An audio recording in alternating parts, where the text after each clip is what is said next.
there's still stuff in there. I gotta get the cable pushed back through here because I got a 2x4. I'm gonna push it back in there through here before I try to do this.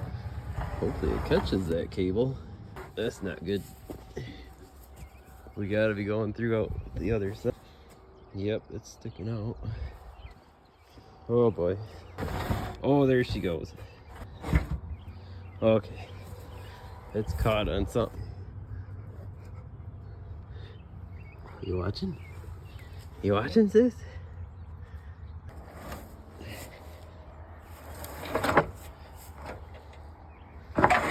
Oh.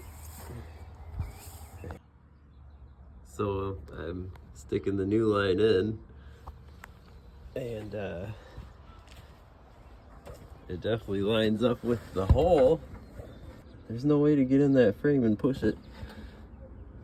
Oh boy. Okay, so I tightened down this end. I know my length is right. The hole's lined up. So what I'm gonna do, grab my trusty 2x4 again, and I'm just gonna slide this 2x4 in there. Uh-oh. Oh, it's farther away. And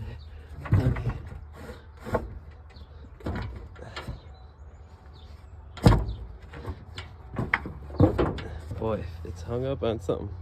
Okay, so what I did is I loosened that back up and then I was able to see daylight come twisted around by hand. I got it to slip in. She's sticking out, so now I can. This line, John Deere still provides $120. There is a part number on it. I can't read it. But these goofy bends and fittings are probably worth the brake line.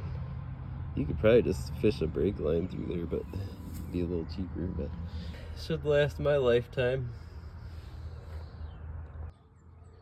In case you're wondering why your marker arms go up and down so slow, that's the port that the oil comes in and out of.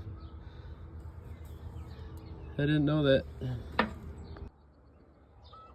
Premium.